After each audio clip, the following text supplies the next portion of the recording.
Yo, what up guys, Bo here. We all know if you want to game, get a PC, or don't get a Mac, and certainly not a MacBook. But if you want to jump onto the Mac bandwagon, now you can game in Mac OS and don't need a $10,000 iMac Pro to have a decent experience. For the first time, Apple collaborated with Blackmagic, a cinema camera and video editing maker, to create the first true plug-and-play external GPU for Macs. So what is it? Who's it for? And is it worth the price of admission? Let's check it out. eGPUs have never been cheap, especially considering you still have to supply your own graphics card. And if you're the type to get one, you don't just want to get a mid-range GPU, right? It's like getting a top-of-the-line sports car but cheaping out on the engine option. My first impression is this thing is big. I mean, I know eGPUs aren't known for its small size, but man, it's big. If you had told me Apple actually made this thing and just slapped Blackmagic's name on it, I believe you. Its space gray light colors is close match to Apple's own MacBook Pro laptops. Unlike other external enclosures where they all kind of look alike, no, this thing is meant to be proudly displayed like a work of art.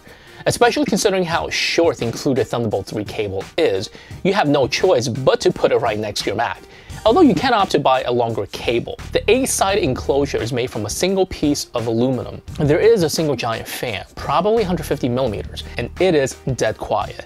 If it wasn't for the status light on the bottom, I can't even tell it's on. And just look at all those heat pipes. The bottom stand raises the enclosure, giving it just enough room for cool air to get to, which it then exhausts out the top. The top and bottom grills look like metal, but it's actually plastic, high quality plastic. Up until now, if you're using a Thunderbolt display like the LG Ultrafine or Apple's discontinued Thunderbolt display, and you want to use an eGPU, well, you're shit out of luck since they all use either HDMI or DisplayPort. So here comes Apple with an answer to a problem I didn't know existed.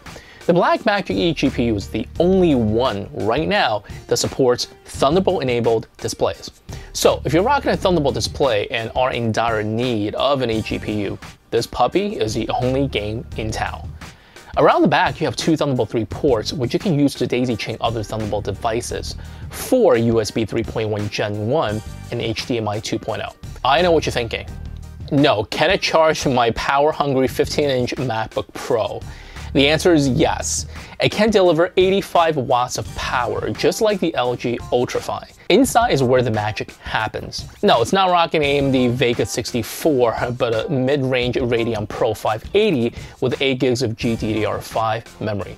The Radeon Pro 580 is miles better than the 560X in the 2018 MacBook Pro, but definitely not as good as the Vega GPU in the iMac Pro. The biggest gripe that I have is the 580 in the Blackmagic eGPU is non-upgradable. That's right, what you get today is what you're stuck with forever. Speaking of, it doesn't matter how good it looks, it's got to perform, and this is where it gets interesting. Running Geekbench, the integrated Intel 630 performed just a little over 22,000 in OpenCL, with the built-in Radeon Pro 560X at 56,700, which is a little under 3 times the performance. Jumping over to the 580, it just about doubles the performance at 103,000.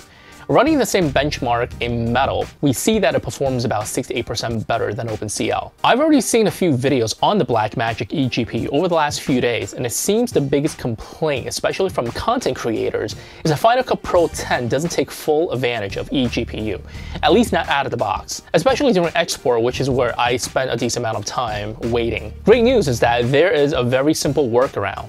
I want to give a big shout out to Jeff over at 9to5Mac for showing this fix. There is a simple script that you can install which essentially uses the functionality already built into Mac OS, but Apple didn't provide a user interface for users to turn on. I'll link the page down below if you want to check it out. Here's a comparison of exporting 5.5-minute 4K clip before and after the fix. As you can see, the result is that by utilizing the eGPU, I was able to finish the export 1 minute and 6 seconds or 17% faster. It's not a huge performance boost, but if you make a living in video production, the time you save can really add up fast. Okay, benchmarks are great and all, and they give you an idea of how it'll perform, but let's face it, you guys want to know, how does Fortnite perform with the eGPU? Well, let's fire it up and see how it does. I have hooked up to the LG 5K Ultrafine, And let's set the in-game resolution to the negative 5120 by 2880 and everything on high. I gotta say the graphics looks ridiculously better than on the Nintendo Switch. And it looks like we're getting mid-30s to low 40s frame rate, which is definitely playable, but nowhere near the 60 max you can get. We can either lower the detail and keep the same resolution, or drop the resolution and keep the same detail. But at my current settings, this is an enjoyable experience, but not the ultra smooth gameplay I was hoping for. So let's disconnect the eGPU and see how Fortnite plays on the MacBook Pro's own Radeon Pro 560X. I want to use the MacBook Pro's native res at 2880 by 1800. And the gameplay isn't all that different from the eGPU at around low 30s to high 30s depending on your environment. I didn't get a chance to record it, but if you're using a 5K display without the eGPU and setting the resolution at the native 5K, it's not going to give you any playable frame rates unless, you're okay with high teens FPS. In conclusion, if you're a content creator pushing out videos on a regular basis, whether you're using Final Cut Pro or DaVinci Resolve or even Premiere Pro, then you'll definitely go from zero to hero in no time at all.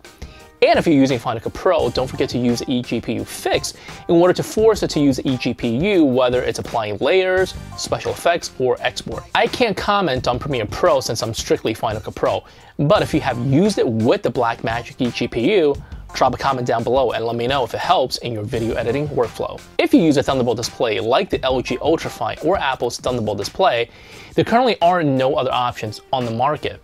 But if you want to buy this purely for gaming in Mac OS, or you just simply want to get something that you can upgrade down the road, then I look at some of the other options out there like the Razer Core X, which you can install a Vega 64 graphics card. If you enjoyed this video, don't forget to smash that like button and make sure to subscribe and turn on notification. This is Bo. Hey, thanks for watching and I'll catch you in the next one.